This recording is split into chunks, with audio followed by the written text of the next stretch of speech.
Hello there, Pisces. Welcome to your weekly reading. Let's go into the reading, however. So the first row deals with your love life, and the second row deals more with like work, family, finances, and more of a general reading, okay? So the energy can overlap. There could be love messages from here as well, but whatever comes in while I start the reading, I'm just going to relay the information to you. So let's talk about this. We have here the Four of Pentacles. So it seems almost as if in the love front, many of you have released a relationship partner. You're just like, I'm done with this. It is emotionally very destabilizing for me to be in it. And many of you, I honestly feel like you might have been dealing with somebody and you're looking at them through a different light. You're seeing them for the first time. And there might be quirks or, personality traits or things about them that you're not very fond of, okay? So I feel as if you might be dealing with somebody who's very resistant to change, okay? Four of Pentacles, hanging on very tightly to our values, being very stubborn, unwilling to change, unwilling to make a move, unwilling to do things outside of the norm or step out of our comfort zone. So I feel for many of you, you were dealing with somebody like that. And the more they resist, the more difficult it is for you. I see many of you juggling the relationship and your job. It's almost like there's an emotional disconnect here between you and the other person where they don't really understand like why you're so busy. They don't really understand like why you get home from work and you're exhausted, or they don't really understand why on the weekends you just want to stay home and rather than go out and paint the town red, for example. So there's an emotional disconnect between you and the other person in that you don't understand where they're coming from and they don't understand where you're coming from. The Six of Cups in the reverse usually indicates a situation where your values might be different, so you look at life through different worldviews. And your values might be so different where you have to constantly explain and spell out everything for the other person in order to get them to understand. They likewise have to explain everything in order to get you to understand. So communication, let's just say communication is really front and center. This is an air type of energy.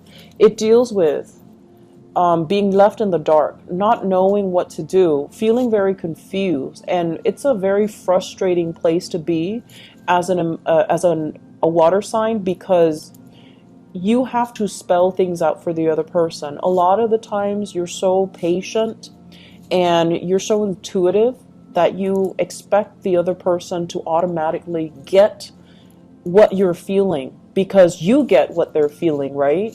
But when we're dealing with other people, especially of a different nature, especially of a different suit from us, and they might do things that can be a little bit annoying, or they might show flaws and things like that, it's almost like you're discovering it for the first time and it's throwing a wrench in the works for you. And so the best policy in relationship overall is to speak up. People cannot read your mind, Pisces. You can read other people's minds, I'm sure. But people cannot read your minds. If you want something, you have to spell it out for them.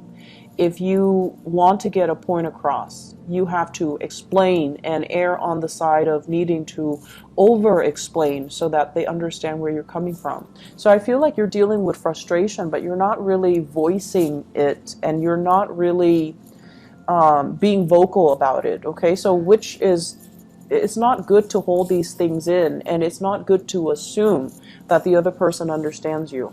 So I feel like, some of you who are single, you've released a person. You've released a person. You're done with that connection. And I feel like there's still communication and talks and things like that, because financially you're not separated from them. So they could be, paying the bills. They could be paying child support, alimony. You could be the one paying child support and alimony. And you're still not done with that connection. You're trying to move on with your life as well, but you're just like, where do I look? Who do I go to? And when is the right person going to come along? So some of you are dating, but the connections that are coming through, they're not really exceptional. They're not really, they're kind of like mediocre people here and there, but you're trying to build something solid. And so I feel as if the universe is telling you the people that are willing to build with you, they're going to be coming into the picture. But you cannot assume that the emotional connection is going to dictate everything. So just because, you know, the emotional connection is not there at the beginning, it doesn't mean that you should cross them off your list. Give it a little bit more time. The earth energy, this is like, it builds up with time. It takes a lot of dates. It takes a lot of conversation, a lot of phone calls, and a lot of open and honest communication from you. You hold a lot of stuff in, and I feel like people might misunderstand you. And then I also feel as well, for many of you, you're so intuitive that you can kind of see through people and their BS, but you don't say anything about it. And then the other person kind of push boundaries with you. And so it's really important to voice your opinion and to have that open channel of communication so that you can understand the other person, and more importantly, so that they can understand you, and then they can start building with you. So it's almost like telling you, you know, because you're the sign of the fish, but it's also swimming in different directions. So it's almost like you're working at cross purposes with yourself when you are out there dating and trying to find the right relationship partner. You're trying to find that kindred soul, that other half, your soulmate. And you feel like once I meet that person, I will know. Every fiber of my being will know.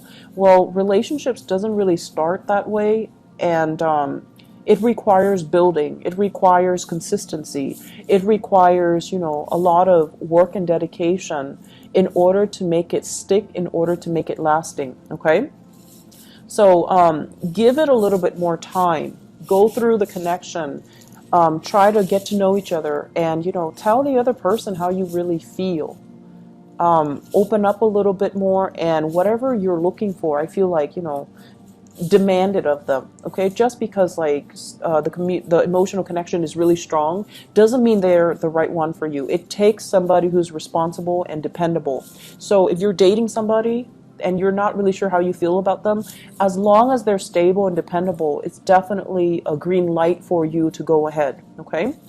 For those of you in relationships, if you have children with the other person, if there are finances, if there are financial issues as well, it's going to be very glaring for this week, okay? Finances, where are we wasting money?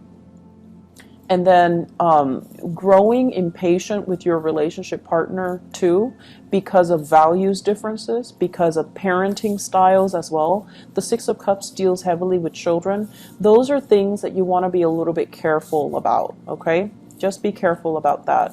I feel like the energy is very short and transient, but I feel like it's still going to be a little bit aggravating to deal with, okay? And so try to work through these issues. Try to have that open channel communication. If you're not happy about something, for the love of God, please tell your partner.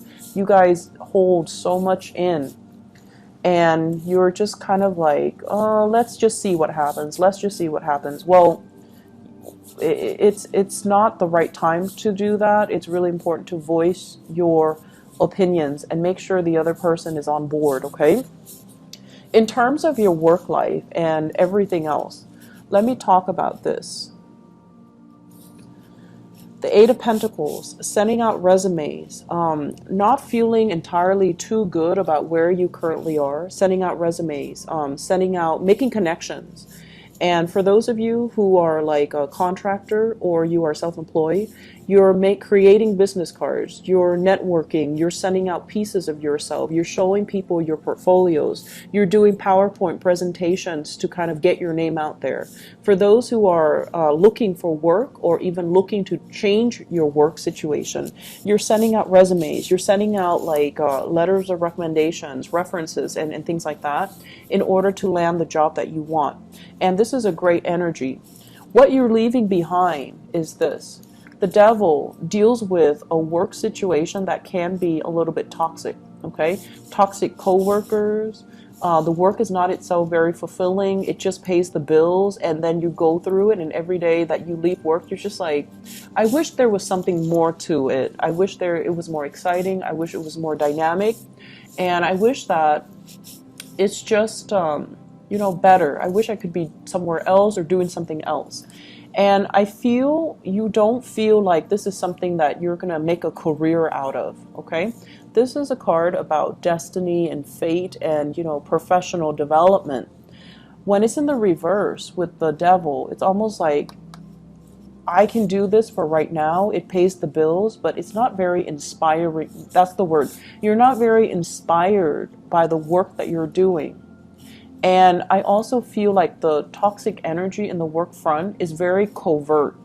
It's sort of like maneuvering behind the scenes, people with hidden agendas, or even people with personality issues. And it's very covert. It's very under the radar. People aren't open and flamboyant and flaunting it. People are just, you know, every man for himself almost. And I feel like there are some people in your work environment that you might not enjoy their company, or you might not even enjoy conversations with them. And you have to, you know, plaster on this nice guy, nice girl facade just to get through the day, just so you don't step on anybody's toes. So the energy seems to me to be very tense and very covert. And this week even, it's still coming out. And so I feel many of you are looking for other jobs. Many of you are like, you know, looking at other options, okay? Which is really good. I definitely feel that you should do that, because I don't feel like there are coworkers sabotaging you. I don't sense that, because the energy is not very direct. It's very, very covert. It's very under the radar. You feel it going to work, but no one is saying anything about it. But you already know, this is not where I want to be. This is not a professional, you know, development track. It's good because it pays the bills. It's stable, so I'm hanging on to it. But at the end of the day, I want work that is more meaningful, more inspiring, that will, you know, make me feel good about coming to work every day. So I feel like many of you are thinking about this process where you're spreading your wings, you're moving on, and you're, you know, looking for something else. All right. It looks to be very good. If this is where you, if this is what you're feeling, definitely get to this point where you can look at other options, okay? And then on the relationship front, it's almost like a mixed message for different sectors. Relationship takes a while to build, whereas with work, if you're not happy, leave it, okay? So I feel like that's a little bit of a mixed message concerning your love life and your professional life. And that's why I do the spreads as two separate spreads, okay? I hope it has been helpful for you guys. Thank you so much for those who are still sticking around. I will be a lot more consistent with the reading. My hand has healed, okay? So I apologize, but I hope this is coming in a timely manner, and I hope it's still helpful for you guys. Take care, Pisces. I'll talk to you guys soon. Bye-bye.